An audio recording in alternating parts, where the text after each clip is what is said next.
अस्सलाम वालेकुम दोस्तों, आज हम बात करेंगे कि यरूशलेम शहर हमेशा से मतनाज़ा क्यों रहा है। इसराइली और फ़लस्तीनी दोनों यरूशलेम पर अपना दावा रखते हैं और इसका तनाज़ा बहुत पुराना है।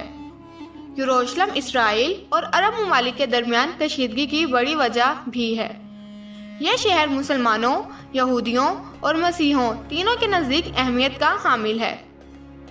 पैगंबर हज़रत इब्राहीम अलैहिस्सलाम से अपना सिलसिला जोड़ने वाले तीनों मज़ाहिब यरूशलेम को मुक़द्दस शहर समझते हैं। यही वजह है कि सदियों से इस शहर का नाम मुसलमानों, यहूदियों और मसीहों के दिलों में आबाद है। यह शहर इब्रानी ज़ुबान में यरूशलेम और अरबी ज़ुबान में अल-कुदस के नाम से मारूफ है, जबकि ये दुनिया के कदीम तरीन शहरों में से एक है। इस शहर पर कई बार कब्जा किया गया, मस्मार किया गया और फिर से आबाद किया गया। यही सबब है कि इस सरजमीन की तहों में एक तारीख मौजूद है। शहर के मरकज़ में एक कदीमी शहर है, तारीखी फनो तामीर के नमूने से मालामाल।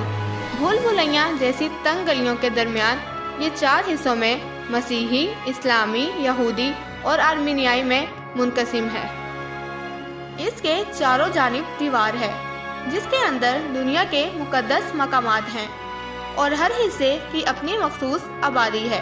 ईसाइयों के दो इलाके हैं, क्योंकि आर्मीनियाई भी ईसाई हैं। तमाम इलाकों में कदीम तरीन आर्मीनिया का इलाका है। मसीही इलाके में the Church of the Holy Sepulchre यानी कि कनीसतुल क़ियामा है, जो कि दुनिया भर में मसीहों के लिए बाइसे एहतराम है। रिवायात के मुताबिक यहीं हज़रत ईसा अलैहिस्सलाम को मसलूब किया गया था।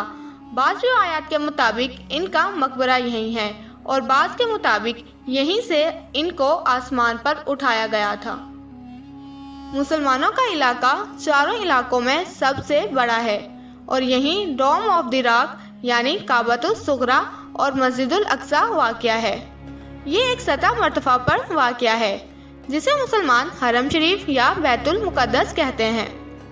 मस्जिदुल अक्सा इस्लाम का तीसरा सबसे मुक़द्दस मकाम है और एक इस्लामी ट्रस्ट के ज़िम्मे इसका इंतज़ाम व इंसराम है। मुसलमानों का ईमान है कि हज़रत मोहम्मद सल्लल्लाहु अलैहि वसल्लम को यहीं से मेराज हुई थी। हर रोज़ हज़ारों मुसलमान इस मुक़द्दस मकाम पर आते हैं और नमाज अदा करते हैं। रमज़ान के महीने में और जुमे के दिन यहाँ इनकी तादाद बहुत ज़्यादा होती है। यहूदियों के इलाके में मगरबी दीवार यानी दीवारे गिरिया है।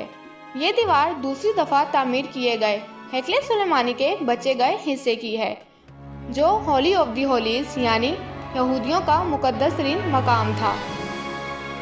यहूदियों का यकीन है कि ये वो जगह है जहाँ से कायनात की तख्लीक हुई और यहीं पैगंबर हज़रत इब्राहीम अलैहिस्सलाम ने अपने बेटे हज़रत इसहाक अलैहिस्सलाम की कुर्बानी की तैयारी की थी, जबकि मुसलमान हज़रत इस्माइल अलैहिस्सलाम की कुर्बानी की बात करते हैं।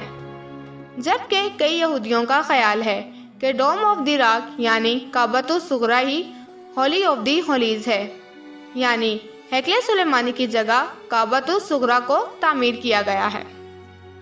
दीवारे गिरिया से यहूदी होली ऑफ दी होलीज का तकर्रुब महसूस करते हैं। इसका इंतज़ाम मगरबी दोयार के रबाई के हाथों में है, जबकि हर साल वहां दुनिया भर से लाखों यहूदी पहुंचते हैं। यह शहर न सिर्फ मजहबी तौर पर अहम है, बल्कि सिफारती तौर पर भी बहुत अहमियत का हामिल है। ज़्यादातर इसराइली यरूशलेम को गैर मुनक़सिम और बिला शिरकत गैरे अपना दारुल हुकूमत तस्लीम करते हैं।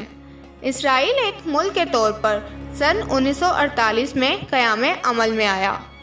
उस वक्त इसराइली पार्लियामेंट को शहर के मगरबी हिस्से में कायम किया गया था, जबकि 1967 की जंग में इसराइल ने मशरकी यरूशलेम पर भी कब्जा कर लिया। उसके साथ कदीमी शहर भी इसराइल के कब्जे में आ गया, लेकिन बैनुल अक़वामी तौर पर इस कब्जे को तस्लीम नहीं किया गया, जबकि फ़लस्तीनी उसे अपने मुस्तक़बिल का दारुल हुकूमत कहते हैं। इसराइल और फ़लस्तीन के दरमियान अमन मुज़ाकरात में इस बात पर रजामंदी की बात भी शामिल है। دوستو یہ تھی ہماری آج کی ویڈیو پسند آنے کی صورت میں ہمارے چینل کو سبسکرائب، لائک اور کمنٹ کر کے اپنی قیمتی آراء کا اظہار ضرور کریے گا۔ ہماری اگلی ویڈیو تک اپنا بہت سا خیال رکھیے گا۔ تب تک کے لیے فی امان اللہ۔